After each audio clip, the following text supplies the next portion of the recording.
Welcome, everybody. My name is Catalina Castillo. I'm majoring in physics, hoping to become a bilingual science teacher. Today is our first official educational board forum for the fall. And our guest speaker for today is Miss Ann Pearson. I'm going to let her introduce herself. Hi, thank you for asking me to be a guest speaker. So my name is Ann Pearson and I work for the San Bernardino City Unified School District. Yesterday, I just got a new job in the school district. So currently I'm director of CAPS, which is Creative After School Programs for Success. So I'm really excited about that. I'm going to get started by telling you how I got started in education, which is actually not what I went to college for. So I have a little bit of a story how I got there. And then hopefully this will help you with some questions you have, if you have any questions, or also help you deal with the stress of being in the education field, which is a real thing. So I became a teacher, that was not my original path. My original path was to be a lawyer.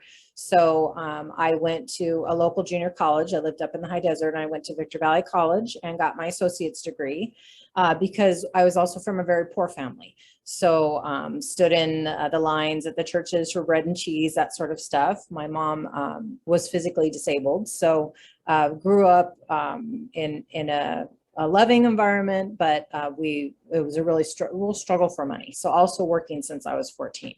So went to a junior college because unfortunately, you would think that I would get a lot of free stuff because my family did not have a lot of money, but I ended up having to pay because my dad did make a lot of money. He just chose not to share the money with us. So you have to put that on your FAFSA, you know how that goes. And so I didn't qualify for things because they expected my dad to pay. So I always worked. And then I got a job when I was in high school at Stater Brothers, which was a really good job at the time. It paid very well. It had benefits at the time. So that is how I put myself through the junior college, Victor Valley Community College. I went there and got my associate's degree, got all the schooling that I could because it was so much cheaper. And then I transferred to Cal State Long Beach, and I was there for a year in the political science major. Because when you want to be a lawyer, there's a couple different things, different majors you can do, and I chose political science. So it was very difficult to get classes at Cal State Long Beach because it was an impacted program. So I transferred to Cal State San Bernardino, and I was lucky during this time that my job also transferred at Stater Brothers. So then I went to Cal State San Bernardino, which at the time was a very small school. It was very easy to get all my classes, and you kind of knew everybody in your program because there was not a lot of students there at the time. So when I graduated with my bachelor's degree in political science, I was taking a year off before I would go to law school. I'd already taken my law school entrance exams and the whole deal. I was all ready to go. And I think the thing, at least for me, is when you grow up with not a lot, one of the things for me was, what can I do that makes a lot of money? Because you want a lot of money. You don't want your kids to grow up the same way you did, that sort of thing. So it was doctor or lawyer, right? Because those made a lot of money.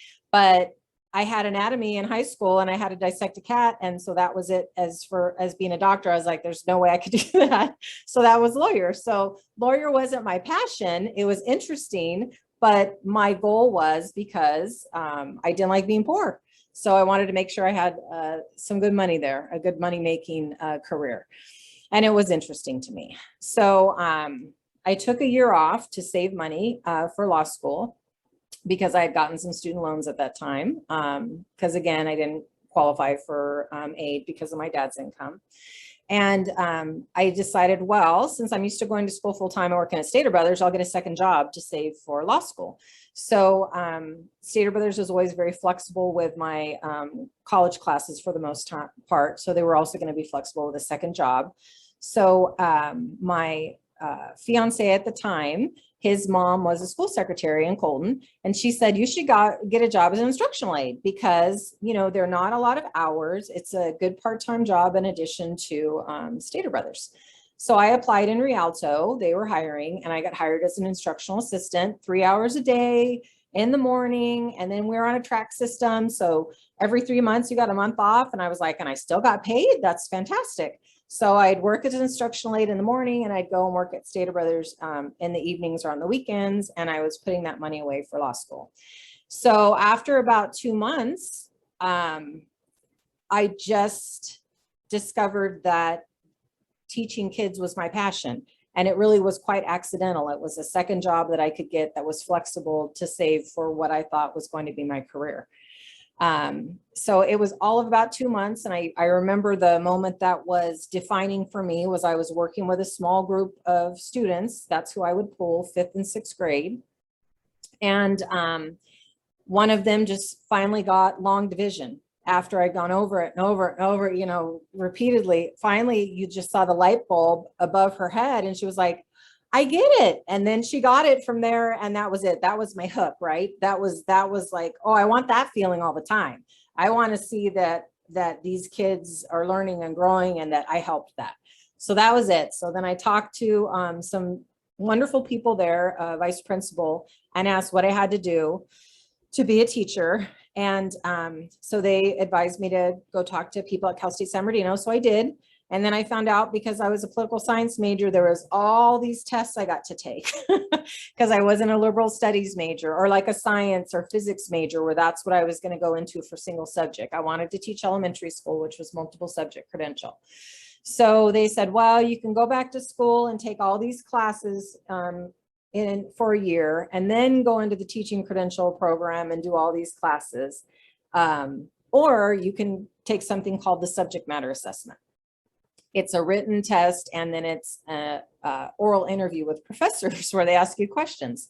So when you find your passion, not just something that you want to do because, okay, this makes a lot of money, but when you find your passion, you don't want to wait, right? When you find your why, you don't want to take 2 years to get to your why. So I said, I'll do the subject matter assessment. And they said, oh, and then you also have to take the MSAT. It's called the CSAT now, but back then it was MSAT, multiple subject assessment test. I was like, okay. And then you have to take the CBEST if you want to sub. And I thought, okay. So there was all these things that, all these hoops I had to jump through. But again, if you want to do something, you do it. So I studied for the MSAT. There was a big old book you could buy. I passed that. It was really interesting because it was all these different subjects, including PE, which I had no experience other than taking PE. So I just lucked out that it asked me 3 different ways to do a headstand, and I had been in gymnastics. So I figured out here's 3 different ways to do a headstand. I squeaked by the math. I got like the minimum math score to pass on the MSAT. I got it. That was okay. So I was lucky I passed it on my first try. CBEST, it went up to about 8th or 9th grade level for testing. That one wasn't too hard to pass, so I could start subbing. And then the subject matter assessment was tough. I think the professors might have felt bad for me at the end, but somehow I passed that too. Even though the questions were really hard, including they gave me a blank picture of the United States, and I had to name a whole bunch of states. And then I felt like, are you smarter than a 5th grader? But back then that wasn't a thing. But like, I was like, oh my gosh, I don't even remember half these states because I never traveled, right? So I somehow managed to pass all that and get into the teaching credential program. And so because I was in a hurry because I wanted to get my degree, they had this special thing at Cal State, and we're talking 1993, 94, around that time. So they had a special program called the Clayton Cluster Program, and it was a condensed teaching credential program. You were actually in a school the entire year. You took your classes at that school. The professors came to you, and you earned an intern credential at the end because you ended up student teaching 1 grade instead of 2. So for multiple subjects, you have to teach primary and intermediate to get a teaching credential. And I know it's even harder now. So even though I had to take all those tests because I wasn't the right major, I know there's even more tests now that you have to pass. So I wrote an essay to get into the Clayton Cluster Program. There was 10 of us. I think there was probably 3 or 4 cohorts after us before the program stopped, and it was wonderful. I was at Cooley Ranch Elementary School in Colton, and I had to quit my instructional aide job, but then I would sub and still worked at Stater Brothers at night. So all of that. And I was there for school startup, which I thought was amazing. And even though we didn't start student teaching until the second part of the year, we were there for all of it doing observations. So there was 2 people that dropped out. They found out that it wasn't for them, you know, because you were in it with your teacher every day, not full day, because then you had classes, but every day you were in that classroom with the teacher observing and then eventually helping and then eventually taking over. So I think that was an invaluable program because it really got you to see if this is what you wanted to do if you hadn't had experience. I knew from being an instructional aide that it was what I wanted to do, but several of the people in the program weren't sure. They hadn't had a lot of experience with that. So that was my year. I got hired by Rialto Unified, who I'd been an instructional aide for, and a sub. They hired me on an intern credential, and I started teaching 4-5 combo class. So my first year was a combination class. And then I went on to change grades about every 2 years because I wanted to get experience. So I ended up teaching grades 1st through 5th. At the time, Bemis Elementary and Rialto Unified was a gate magnet. So all of the kids, if the parents chose, the kids were bused to Bemis Elementary. So they had 2 tracks. We were on a track system there. So they had 2 tracks of gate students. So I got my gate certificate and got my master's degree around that time as well. And then I had a whole class of gate kids that I taught for about 2 years on that track. They asked me to do that, which was intimidating, believe it or not, even though they were 3rd graders, because every single one of them in there was smarter than me. I just knew they were. These kids, you know, all tested off the charts for gate, and I was always on my toes. I always had to make sure that what I had for them was challenging, performance-based, you know, project-based learning for them. From there, I wanted to continue to kind of like spread my knowledge. So they had what was called at the time BITSA coaches, Beginning Teacher Support and Assessment. It's called TIP now, Teacher Induction Program. So I was trained to be a BITSA coach, and so I helped brand new teachers. And then eventually it turned over to where then I helped them clear their credential. When I had to clear mine, I had to take college classes, but now you go through a program with the school district you're in, and they help you clear your teaching credential. So I did that in addition to teaching. Then a Reading First coach opportunity came along. So I became a Reading First coach where I was totally out of the classroom. And then I coached other teachers in early literacy. And I also coached some 4th and 5th grade teachers with some more advanced language arts.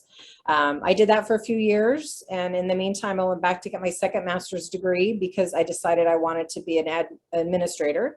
Because what I found out as a coach was you can coach people, but you're their colleague. So if they decide that they don't want to do what you're recommending they do, then they don't do it. But even if it's what's best for kids. So I thought, well, if I'm an administrator, then I can coach them and then tell them, you will do this. This is what's best because we want what's best for the kids. So I went back and got my 2nd master's only because my admin credential, it was 1 extra class to get a 2nd master's. So I thought, why not? Became a vice principal in Rialto Unified at Simpson Elementary School. Then my superintendent asked if I could do the coordinator of categorical programs in Rialto. So I did that for because the superintendent asked me to. The superintendent left, and I knew that I wanted to be a principal. Coordinator of categorical programs was a lot of budgetary items, which I was good at, but it wasn't my passion, right? I was away from the kids. And I didn't really feel like I had a direct influence on anything other than making sure everyone spent their money appropriately. So I applied to be a principal in Adelanto Elementary School District, and I was a principal at a K-8 school up there, Braddock Elementary and Middle School Academy at the time. So I was also a middle school principal. Started the AVID program there in the middle school, and then was recruited by Dr. Volkamar, our former interim superintendent, deputy superintendent at the time. He was assistant superintendent of HR. He recruited me, and I went down to San Bernardino School District and became a principal at Belvedere Elementary School. So when I was there, when I first came to the school district in 2013, they had had a massive layoff, and then they were rehiring everyone. They had rescinded the pink slips they had given out. So I had 8 teachers when I started. My first day was July 1st, no kids yet, but I had 8 teachers because of all the layoffs. So eventually teachers were rehired back. And I think that was actually to my advantage because I had most of my school was like a new school. The teachers didn't really know each other. So it was kind of like I had opened a new school because of, you know, when you're laid off, you get brought back in order that you were hired. So a lot of them didn't come back to the school they had been at. So everyone was kind of like new at the same time, except for my core 8 veterans. Which really worked out. So we were the dual immersion magnet, and everyone but one person was new on the dual immersion. So we all learned together, including me. And I do not speak Spanish. I took Spanish in college and French in high school. So if you talk real slow in Spanish, I usually can get the gist of what you say, but I am not fluent, but I see the importance of it. So all I had to do was support the program, which I saw the benefit of it. I was amazed when I walked through kindergarten and the kids were speaking Spanish after a month. It was just amazing to me. 90% of the day was in Spanish, 10% in English. So within a few years, we became the dual immersion model school. Had very hardworking teachers and really good support from San Bernardino City Unified. I also really like the AVID program, and they had an AVID elementary program. So I wrote a proposal for the district to bring AVID elementary to San Bernardino City Unified, and they approved it. And so there was an original cluster of about 5 or 6 schools that started it. So we started the AVID elementary program, and we became a showcase school within 2 years. In the meantime, we talked about there being a multilingual initiative for the district. And I was in a lot of those meetings because I was in the dual immersion magnet. I was one of the dual immersion magnets. And they talked about a 3rd language, how in a lot of other countries, 2 languages, just everyone does that. And 3rd languages are very common too. So I thought, well, then we need to do that. A lot of support from Mrs. Applegate. She was director of English learners at the time. We took there's something called an R30, a language census every year that goes out to parents. And the 3rd most spoken language in the district is Vietnamese. And I just so happened to have one of my teachers that was B-clad in Vietnamese that had actually followed me from Adelanto when I left. She came down to San Bernardino too to teach. And so we came up with a program of how we would implement a 3rd language so that our kids were learning Spanish, English, and Vietnamese at the same time. And we modeled it from a school in another state where it's 10% of the day every year from kindergarten to 6th grade. It never increases, but by the time they're in 6th grade, they have, they are not expected to be fluent, but they have working knowledge of it so they can speak Vietnamese, they understand Vietnamese, and they can write some Vietnamese. Not like the dual immersion where we expect them to be fluent by 6th or 7th grade, right? So we still expected that, but now they'll have a 3rd language. So we started that program, and it's the only program in the state of California that has 3 languages at the same time that they're learning. And I thought it was a wonderful idea, but I still wasn't sure how great it would work, if it would be too much for the kids, because we started it in kinder and 1st grade. Well, I would walk through and watch the Vietnamese teacher with her 30 minutes of time for each of it. And then we offered some additional time for our other students that were interested, kind of like a music class, except Vietnamese. And within 6 weeks, I walked in and my kindergartners could count to 30 in Spanish and English and in Vietnamese. They could follow directions, stand up, sit down, walk here. It was amazing to see. So if I wasn't 100% sold before, I was 100% sold, and that was absolutely amazing to me. So I kind of felt like I'd accomplished all I could at Belvedere, and I was being recruited by the San Bernardino County Superintendent of Schools to be an AVID coach for AVID Elementary. There's also some stuff going on in my home life. My mom had got cancer. And so I felt like I needed a more flexible schedule. And when we talk about stress, being an administrator is highly stressful, as is being a teacher. And so I felt like with the added stress that I needed something that that had less days worked, and that's something I absolutely loved and gave me the flexibility of helping my mom out if she needed it. So I did go over to the county for about 1.5 years. My mom was feeling better, and they were asking me to come back to San Bernardino City. And Dr. Lundy had asked for some assistance as assistant director of special education. So that was my next step. I interviewed, came back, and in November, I got the job as Assistant Director, Special Education Instructional Programs. So I'm on the instructional program side of the house, and there's another Assistant Director in charge of compliance, that sort of thing. So I've been doing that since November. Director of CAPS came available, and I liked the idea of expanding learning to after school as well as during the day. So I applied for that and was just named that last night. So that is my journey, like as fast as I can say it. There's probably a lot more to it than that, but that is kind of how I became an educator, and it's been 28 years now. I started in 1993 as an instructional aide as a second job, and now I'm director of CAPS in San Diego City Unified School District. So I think the biggest part when we talk about the stress of education, which is a real thing, right? I think you have to make sure that going into education, that's your passion, right? So believe it or not, I've been on, I don't know how many interview panels I've been on for teachers or aides or whatever, right? In all of my years. And very rarely do I come across someone, but it does happen. Very rarely do I come across someone that says, when I ask them, why do you want to be a teacher, right? Very rarely do I hear, well, I want the summers off. Occasionally you will, right? And there may be a part of it that's like, oh, that's kind of that might be a part of why I want to be a teacher. But if that's the whole part of why you want to be a teacher, then teaching is not for you, right? Why you should want to be a teacher is why it just came to me when I was an instructional aide. You want to see the growth, right? You want to see kids succeed. It's all kid based. And you really don't have the summer off as a teacher because you're constantly planning and constantly worrying about your kids. That never goes away, right? Well, you only work 7 hours a day. Well, no, you're actually instructing and on 7 hours a day, and then you're home and grading and preparing lessons and that sort of thing. So I think part of the stress is making sure that that you have some coping mechanisms, right? So you can become all consumed by teaching, and you will be all consumed the first few years.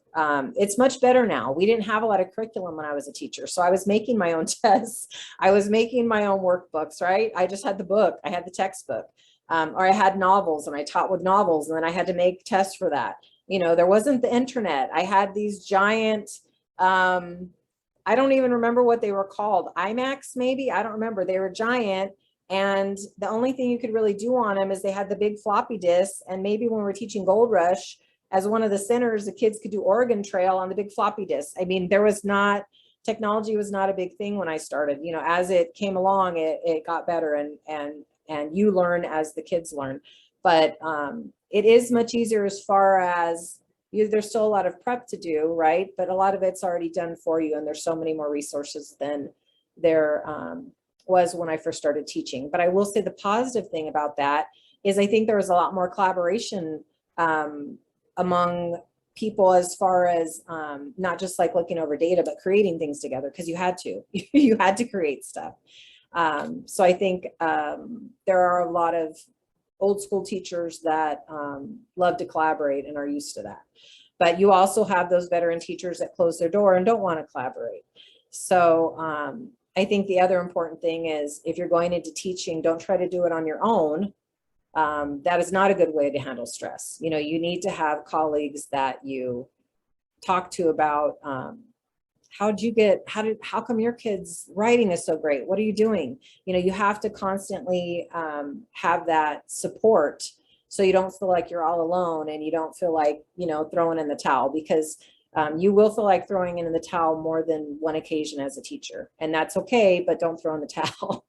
It is okay to feel that way sometimes, but talk to your colleagues about it, talk to your significant others about it, and keep going.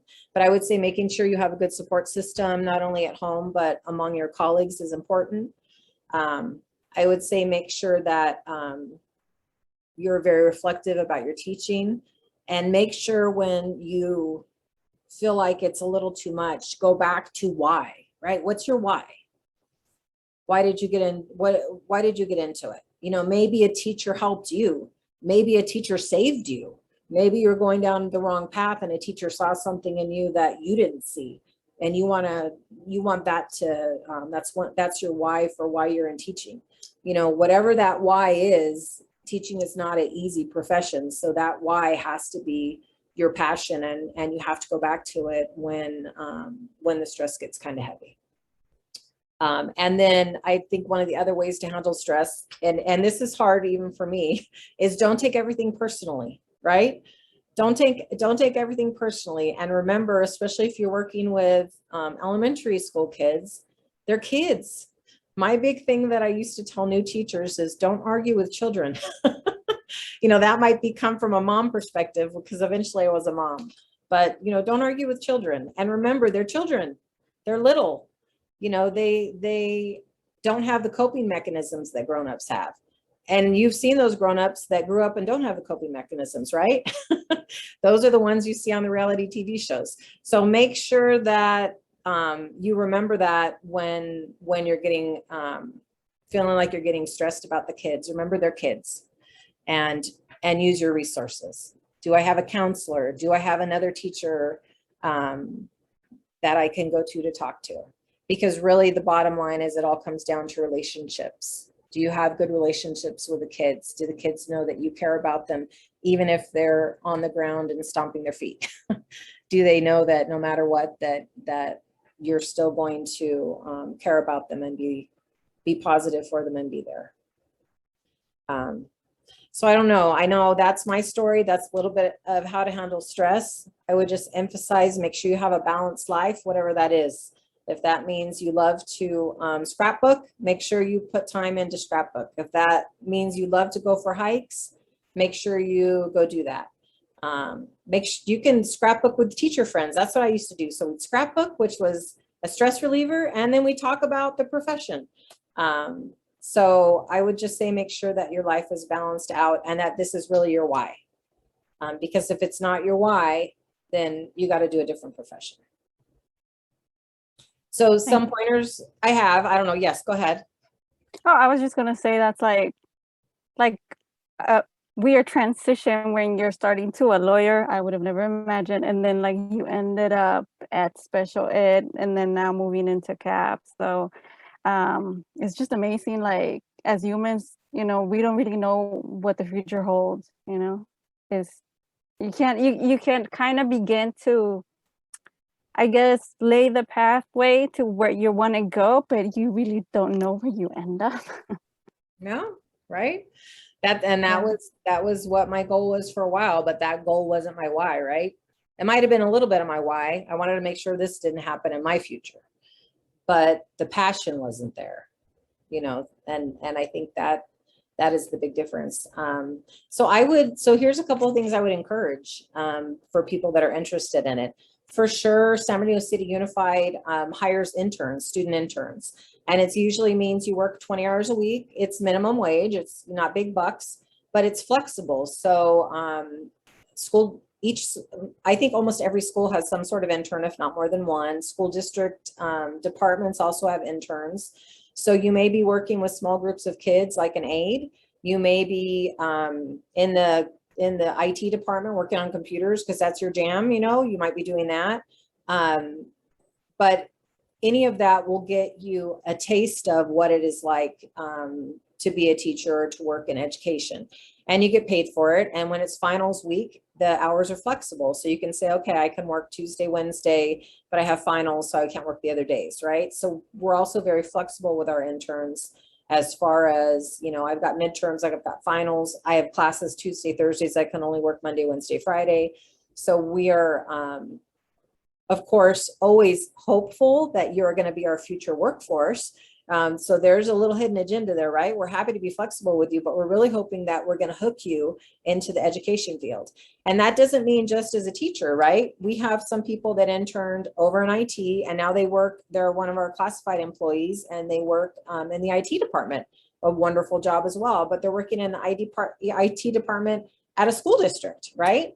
So it's not just intern for teaching, but I would say any of those things that interest you that, and I can't speak to other school districts because I don't know, but I can tell you that we hire interns from every major, for every department here. And that's a great way not only to earn a little extra money at school, but you have a employer that is flexible, and you get a taste of what it would be like. And that certainly would be a lot better than doing something like me, where then you have to go through and jump through all those hoops, because I found out I wanted to do that after I already got my degree, right? So I had to go back and do stuff. So I would encourage that. I would encourage people to come out and do that. I would encourage you to sub when you're available to sub.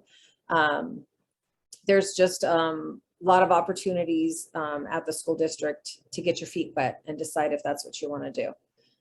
As well. So that is one thing I will encourage you as well. Of course, we always need science and math teachers and special education teachers. If you are one of the lucky ones like me who got to take out a bunch of student loans, I did have some of them paid for by what was called at the time Apple Scholarship, even though it wasn't a scholarship during school, it was after. If you worked in a Title I school, which is a high percentage of free and reduced lunch families, then they will, each year you worked in a Title I school, they would pay off some of your loan. So that did pay off some of my loans. I know, and I could be a little off on this number, so check it out yourself. But last time I checked, if you ended up having, if you worked as a science or math teacher, I believe they paid up to $17,500 of your student loans off. There's a lot of different scholarships out there as well. Make sure you check them all. And I also know special education, and I'm not positive on this anymore, but I believe they also paid off some of your student loans as well, because we always do need special education teachers. If that is your passion. And I will say that has to be your passion, not like, oh, I'm going to pay off some of my loans, so I'm going to go into special ed. Special education has to be your passion. You have to have a love for that, and you have to know that that's what you want to do, especially if you're one of our teachers working with our mod severe population, for sure, right? This has to be your passion 100%. I would say that. We always need bilingual teachers. We always need, especially B-clad teachers in math and science, because we do have a dual immersion model in the district where it goes all the way from elementary school to the high school. It's Arrowview Middle School and then San Bernardino High School. So it's even harder to get teachers that teach math or science and have a B-clad. So you're in high demand. So those are just some of the things I would encourage if teaching is something that is something that you're interested in, for sure. Well, that's a lot of good, useful information that you gave us.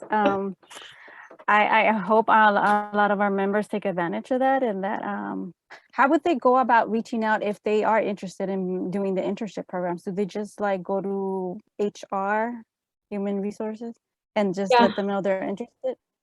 So there are, sbcusd.com is our website. And if you go on there and go to human resources, it will give you contact information. Probably the easiest way to do it nowadays in the pandemic. And I'm really hoping if anyone sees this video in 5 years, they'll be like, oh, I remember the pandemic. And they won't still be dealing with it. I'm really hoping for that. So probably the best way is to contact through email, to reach out. There will be emails on that website to let them know. And then they will walk you through the process. And since I don't work in HR, I can't tell you 100%, but I know when I hired interns, they needed to prove that they were enrolled, of course, at a college. I believe it had to be full-time, which I think is 12 units. They had to, fill out the regular documentation. You have to get a live scan. They do a background check, that sort of thing. So they'd be able to walk you through pretty much just like applying for any other job, but you do have to do, I don't think you have to do a live scan everywhere anymore. I could be totally wrong about that. That would probably be the extra. And then that you'd have to provide proof of enrollment or your transcripts to show them that you were a student, because they are student interns. But I would say look on the website under human resources, and you'll have contact information under that. You also, and it's not usually on EdJoin, but just so you know, EdJoin is a place, if you haven't already checked it out, for classified job opportunities as well as certificated job opportunities and subbing. If you go to EdJoin, I think it's edjoin.com. If you go to EdJoin, then search San Bernardino City Unified, they will have a list of, you can even sort it by management, certificated, classified management. There's different things that you can look for as well. Because we also are hiring for instructional aides. I'm just going to put a shout out to special education instructional aides. We have a lot of openings. So if that interests you at all, please do that as well. And it was a good, I will tell you, it was a good part-time job to have when I was in college. So. Thank you. You had mentioned earlier that you're like a trainer, right? Like you train other staff? Sorry, I forgot. So I'm also, so when I worked for the county for Avid, there's the county office and then there's Avid National Center, right? Because they're nationwide. It's a nationwide program. It was just in high schools and now it's middle school and now it's elementary school. So I'm also a national Avid trainer. So I train in the summers, usually I have to take days off, but I train in foundations for Avid Elementary, and I also train new leaders, so principals or directors, whoever, I train them in the Avid program so that they're familiar with it. I'm also a crucial accountability trainer for the district. There's myself and 6 others that were trained, and we do trainings for people inside, internal in our district. So Avid, I work for Avid Center, like on-call part-time and can be anywhere in the United States that I train, but crucial accountability, I train in San Bernardino City Unified for our managers, and certificated, classified, even some of our clerical as well. And we just added to the training with crucial conversations. So yeah, so those are 2 things that I'm a trainer for. So what would you say would be like a big difference from when you started doing that particular job to, let's say I'm the new teacher coming in during this pandemic and having to teach maybe hybrid, you know, because some schools are still doing that. What would be like the biggest difference, or like something that you learned from this transition that you can like teach everyone else? Or your advice? Do you mean from when I started teaching to if you started teaching now? Yeah, kind of. So, yeah, so a lot of it is kind of night and day. So, like I said, it would not have been possible to have taught distance learning when I was when I first started teaching, right? Because we didn't have any of that. So that would be the big difference. Is the technology is a huge difference. I'm not sure if that's what you wanted me to talk about, or do you mean the difference between a new teacher in the pandemic versus maybe a new teacher a few years before? Yeah, it can give us just a brief description of what it was like that you were teaching, or like what you just mentioned. What's the difference? What would it be like for me if I was teaching for the first time today? So teaching for the first time today compared to when I started, I would say you have a lot more support. There's a lot more support. So there's curricular support. There is new teacher support, right? There's an actual program that you go through that is approved by the state of California in order to clear your credential. When I went through, I had to take extra classes at Cal State San Bernardino. So I really like this program because it's a coaching program. You have a coach that coaches you. And that's how pretty much I've done everything. When I was a principal, I was a coach. When I was a vice principal, I was a coach. Even as assistant director with the people that were working for me, I was a coach. That's just kind of my management style. So I think that's a huge difference where we're really much better at coaching all of our new people, no matter where they are. If you started in San Bernardino City, you also have an onboarding process. So you have you will have your TIP mentor. And then they will have you meet with your principal for a triad meeting. So you have all your goals in line. And then there's different opportunities for professional development through the employee development program. And they come out and they'll watch you teach and coach you. Your coach actually coaches you, which I think is a wonderful thing as well, especially as a new teacher. So I would say that would be a really huge difference from when I started and when I didn't, is that I finished my credential at San Bernardino, Cal State San Bernardino, and just took classes. And it would have been great if there would have been someone helping me clear my credential and coaching me through everything. But I think I was lucky that I had some mentors at my school site that naturally take them under somebody under your wing, right? You always have those people that want to help other people. And even now those are the people that usually become coaches. And even if they're not official coaches, you will have veteran teachers that will help the new teachers at your school site. So I'd say the big difference is I think there's a lot of support. Now, I think you need to have a lot of support because society is different, right? I started 28 years ago. So when I would call home because kids were not doing what I asked them to do, sometimes I wouldn't have to call home. Sometimes I say I was going to call home because that would mean that I'd have to call from the office because there was no phones in my room and there wasn't cell phones. That's how old I am, right? Or if you had a cell phone, you were rich. I don't know.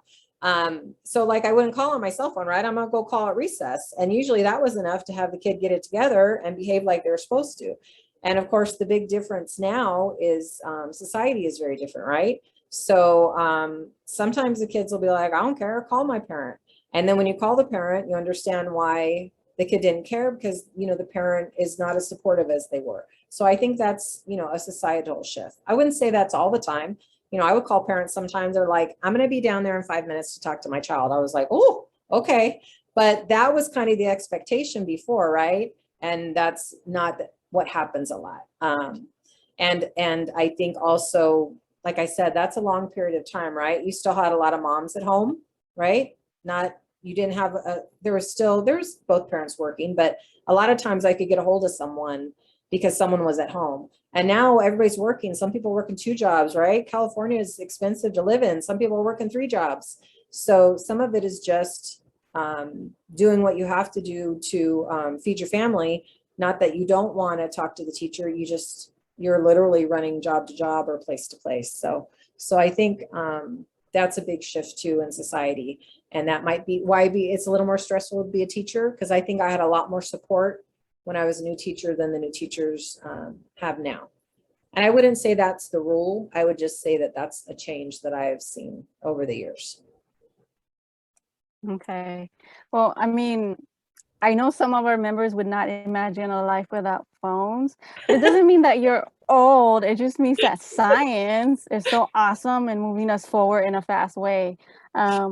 So I'm looking at the time and I know you have to go. What would be the last words of wisdom to us, you know, us aspiring educators as we want to like join you in the workforce? Oh, so I think just kind of circling back around to what I talked about, just make sure it's your passion. That's my biggest word of wisdom, because it is not an easy profession. So you have to be passionate about what you're doing in order to stick with it. You will have tremendous highs, right? And tremendous lows, and you just got to roll with it. But I think that this is in my opinion, I think this is the most rewarding career that you can have, because you really change lives, right? So I would say it's a lot of work, but it is worth it. And I would encourage you to make sure that it's your passion. And if it is, go full bore and stick with it. Stick with it through the highs and the lows. Well, thank you so much for that presentation. For those of you who might have additional questions for Ms. Ann, she just reach out to us and we will provide you with her email. And we look forward to seeing you back later on. Maybe you can share some of the things that you would be doing in CAPS. This is all for tonight. I want to remind everybody that we'll have an additional board forum presentations as we move along throughout the semester. Thank you so much. Thank you. I'm honored. Thank you. I'll be happy to come back anytime.